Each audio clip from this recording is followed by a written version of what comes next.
जय हिंद, वंदे मातरम, भारत माता की जय। राष्ट्रवाद की बात प्रहार के साथ आप सभी का हार्दिक स्वागत है। दोस्तों, जब उत्तर प्रदेश में लोकसभा चुनाव में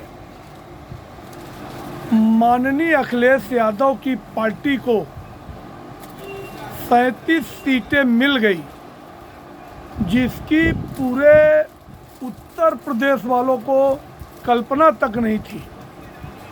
किसी ने सपने में भी नहीं सोचा था कि भारतीय जनता पार्टी को इतना बड़ा डेंट लगने वाला है।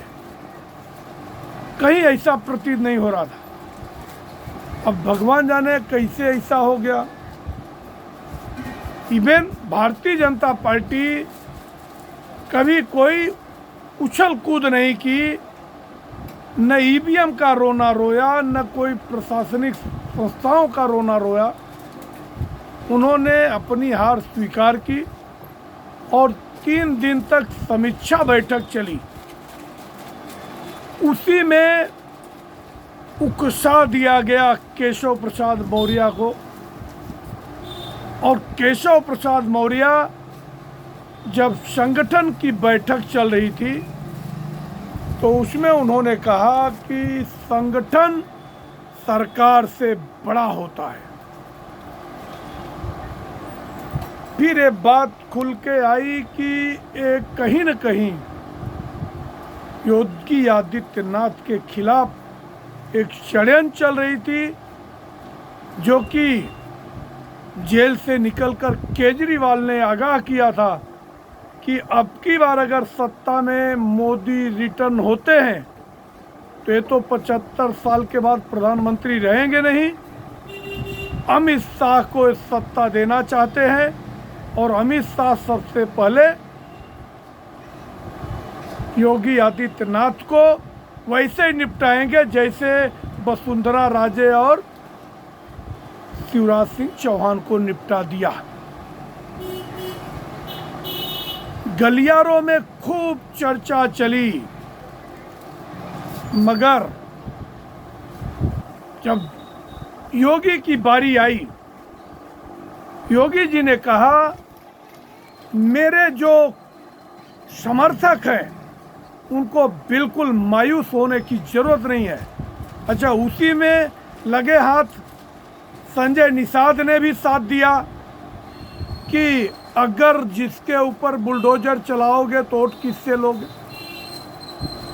और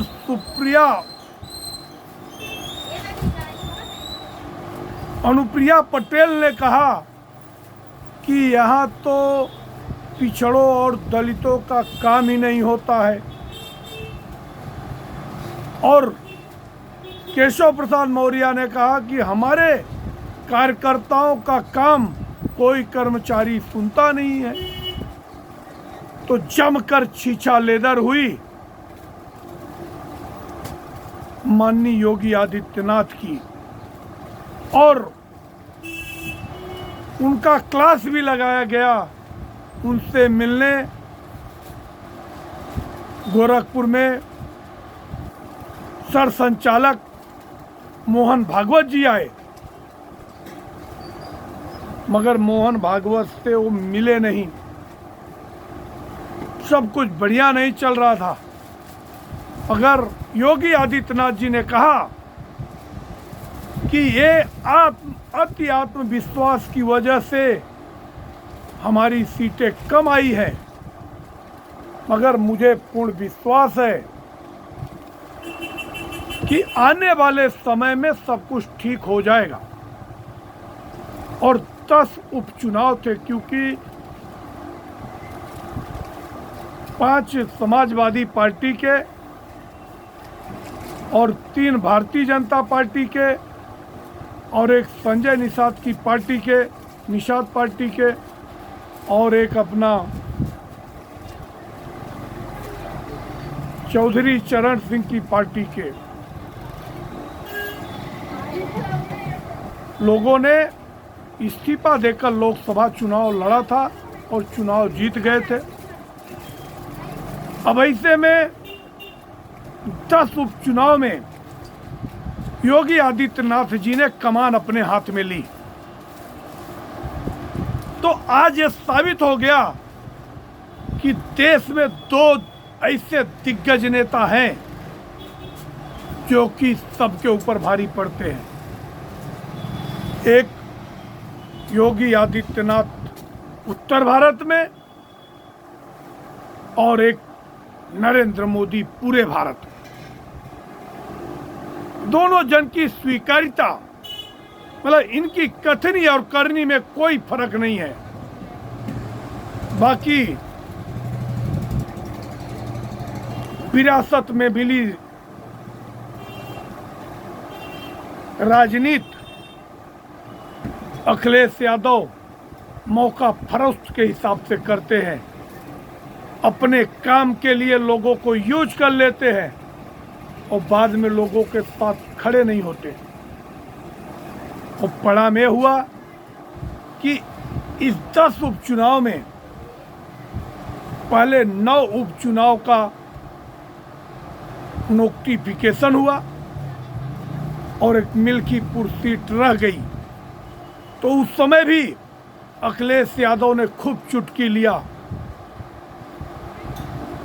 कि हार की डर से मिल्कीपुर का चुनाव नहीं कराए, जबकि उसमें रीजन था कि वहां के पूर्व प्रत्याशी गोरखनाथ जी ने एक याचिका डाल के रखी थी और बाद में वो याचिका उठाई गई और उसका फिर से परिसीमन हुआ, जो कि 5 फरवरी को चुनाव था।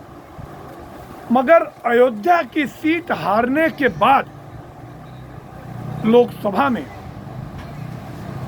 राहुल गांधी और अखिलेश यादव सनातनियों के खिलाफ ऐसा प्रोपोगंडा फैलाया कि जहां जहां भगवान से ताल्लुकात थी, चाहे अयोध्या, चाहे श्रावस्ती, चाहे प्रयागराज, चाहे नासिक, चाहे रामगढ़, सारी सीटों को ऐसा एक साथ जोड़ा गया, और चाहे रामेश्वरम, कि इन 6-7 सीट जहां भगवान श्री राम का अस्तित्व है, वहां पे जनता ने भारतीय जनता पार्टी और उसके सहयोगियों को नकार दिया। मतलब देश में राम की राजनीति चलेगी नहीं, इतना नीचा गिराना चाहते थे अयोध्या मंदिर को। और दूसरी बात, जब फैजाबाद की सीट हारे तो पूरे देश से अयोध्या वाले ट्रोल भी खूब हुए, मगर अयोध्या वालों ने कहा कि भले कोई भूल चूक से हो गया, आने वाले उपचुनाव में मिल्कीपुर में हम उसको सूत सहित भर के देंगे। और वैसे ही हुआ। सबसे अयोध्या का राजा साबित किया था अखिलेश यादव ने अवधेश पासी को, और अवधेश पासी को एकदम राहुल गांधी के पीछे बिठाते थे, बगल में। मतलब इतना महिमा मंडन कि न अयोध्या न काशी, सिर्फ चलेगा अवधेश पासी। और अवधेश पासी ने भी कहा था कि जनता हमारे बेटे को चुनाव में प्रचंड बहुमत से जिताएगी। और दूसरी बात, चुनाव से ठीक पहले एक दलित युवती की हत्या हो गई, उसके लिए आकर सांसद अवधेश पासी रोए भी और कहे मैं इस्तीफा दे दूंगा। अब तो अगर नैतिकता बची है, इतनी करारी हार हुई है, आपको अपने पद से इस्तीफा दे देना चाहिए। मगर सत्ता के लालच में 9 बार आप विधायक हुए तो भी संतोष नहीं हुआ कि दूसरे किसी कार्यकर्ता को टिकट दे दिया जाए, और न तुमको दिखा और न अखिलेश यादव को दिखा। और शायद वो भी पृष्ठभूमि थी कि कार्यकर्ताओं की उदासीनता कि हम सिर्फ झंडा उठाने और दरी बिछाने के काम आने वाले हैं।